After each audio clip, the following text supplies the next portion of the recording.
Indian रियासत केरला की एक अदालत ने स्कूल के एक उस्ताद को 13 साला तालिबा के साथ रैप के जुर्म में 187 साल कैद की सजा सुनाई है।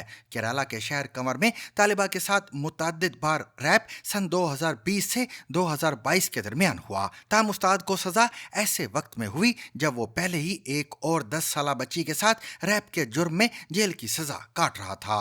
केरला में अदालत की जानिब से उस्ताद को दी गई ये लंबी सजा इस वक्त बहस का मौजू बनी हुई है। 40 साला उस्ताद को 187 साल कैद की सजा सुनाए जाने के बाद जब जीबीसी ने सरकारी वकील से राब्ता किया तो उन्होंने बताया कि जिस वक्त बच्ची को रैप का निशाना बनाया गया था उस वक्त इसकी उम्र महज 13 साल थी। उस दौरान तालिबा के वालिदैन ने इसके रवैये में तब्दीली देखी। वो पढ़ाई में पीछे रह गई थी। सरकारी वकील के मुताबिक वालिदैन जब बच्ची को काउंसलिंग के लिए लेकर गए तो वहां उसने बताया कि उस्ताद ने इसको रैप का निशाना बनाया था। जब सरकारी वकील से पूछा गया कि उस्ताद को इतनी लंबी सजा मिलने की वजह क्या है तो उनका कहना था कि इतनी लंबी सजा इसलिए दी गई कि जुर्म का इर्तिकाब एक से ज्यादा मर्तबा किया गया था।